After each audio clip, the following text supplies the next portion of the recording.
弟兄姊妹平安，今天是2023年的10月28号。今天的经文是诗篇90篇第1节到第6节，13节到17节，申命记32章44节到47节，约翰福音第5章39节到47节。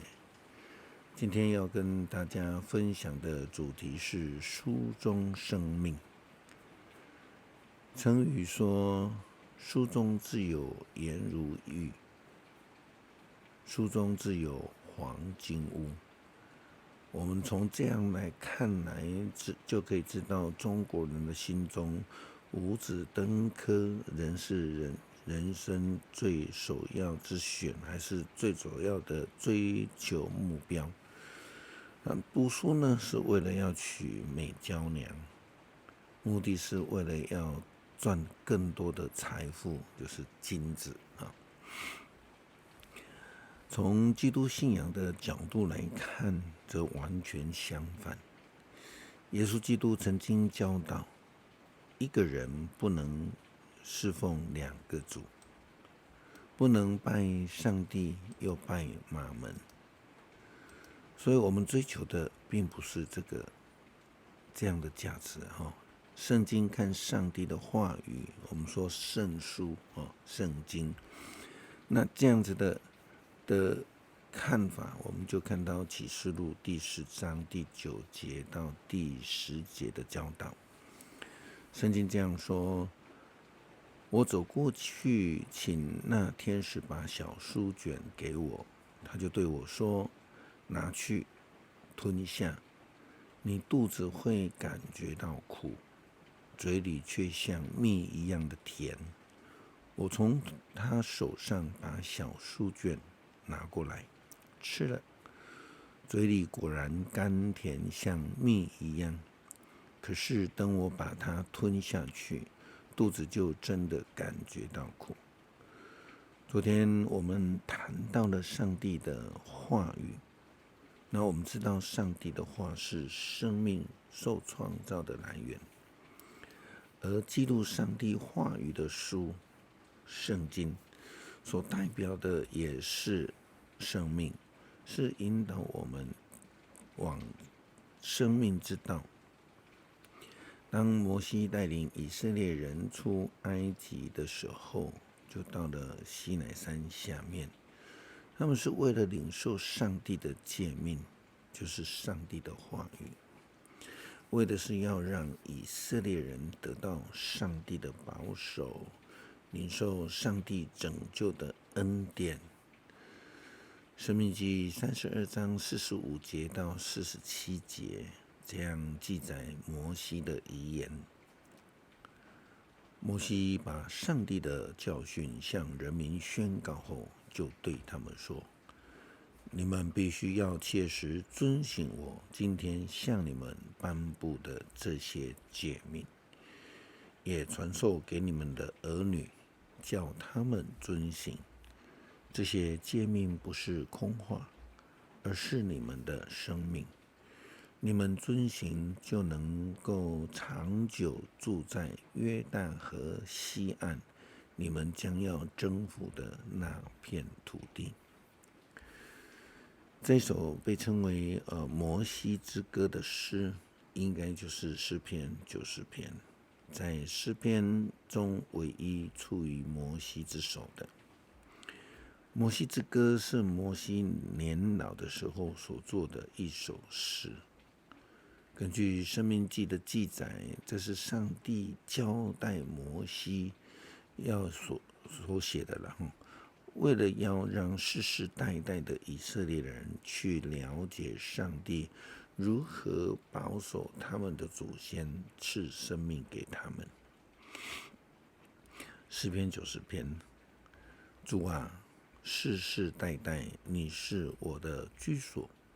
群山还没有被造，大地和世界没有成形，从亘古直到永远，你是上帝。你叫人返本归元，你使他们回归尘土。在你眼中千年如一日，就像过去了的昨日，像夜里的一经。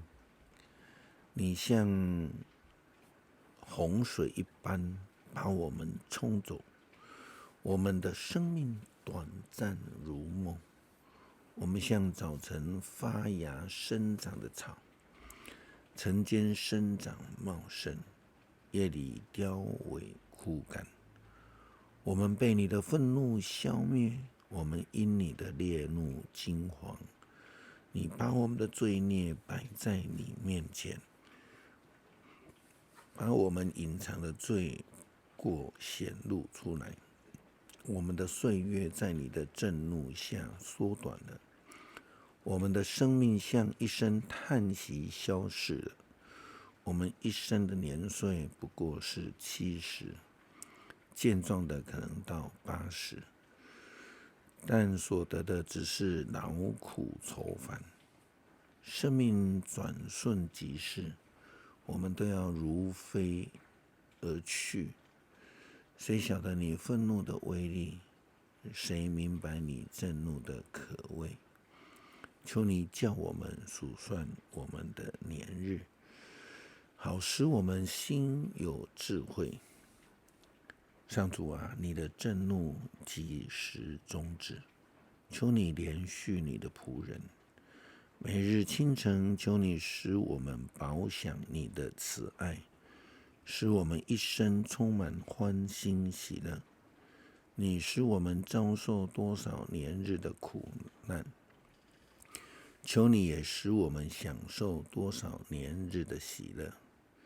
求你让你的仆人看见你大能的作为，让我们的子孙看见你荣耀的威力。主，我们的上帝啊，求你赐福给我们，求你使我们一切的工作顺利，求你使我们所做的一切成功。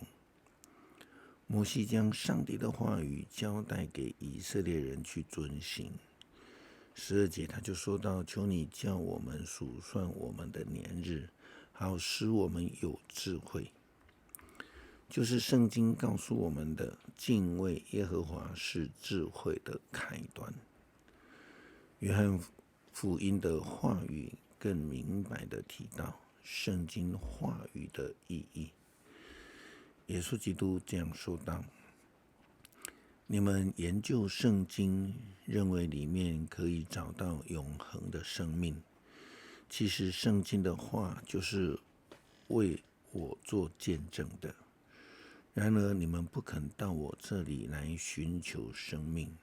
我不指望人给的荣耀，但是我已看透你们，你们并没有爱上帝的心。我奉我父亲的名而来，你们不接纳我。可是若有人奉自己的名来，你们反而会接纳他。你们喜欢彼此恭维，却不追求独一无二的上帝那里来的称赞，这样你们怎么能信呢？别以为我要在我父亲面前控告你们，要控告你们的就是你们一向所期望的摩西。要是你们真的信摩西，你们也会信我，因为他曾在他的书上记载的我的事。你们既然不信他所写的，又怎么能信我的话呢？上帝的话是赐给我们永恒生命的一个方式，是为耶稣基督做见证的。当然，如果不领受耶稣基督的话语，那就是拒绝生命，拒绝永恒生命的一个做法。更明白的说，如果我们不领受上帝的诫命，就无法得到永恒的生命。也就是说，基督徒不能不读经，不能不去实践圣经里面的教导。所以牧师一再强调，也鼓励兄姐要读经，要祷告。其实不是为了要建立一个习惯而已，而是为了要领受从上帝借着耶稣基督所赐给我们的生命。我们再一次的回到约翰福音15章的经文来看，所谓的书中的生命。约翰福音第15章第3节到第10节，圣经这样说道：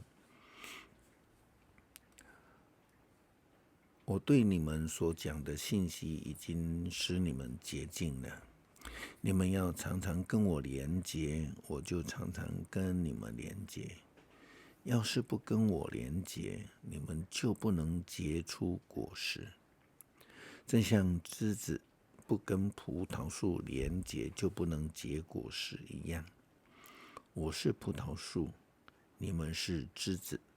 那常跟我连结，而我也常跟他们连结的，必定结很多果子。因为没有我，你们什么也不能做。那不跟我连结的就被扔掉，像枯干的枝子被扔掉，让人捡去投在火里焚烧。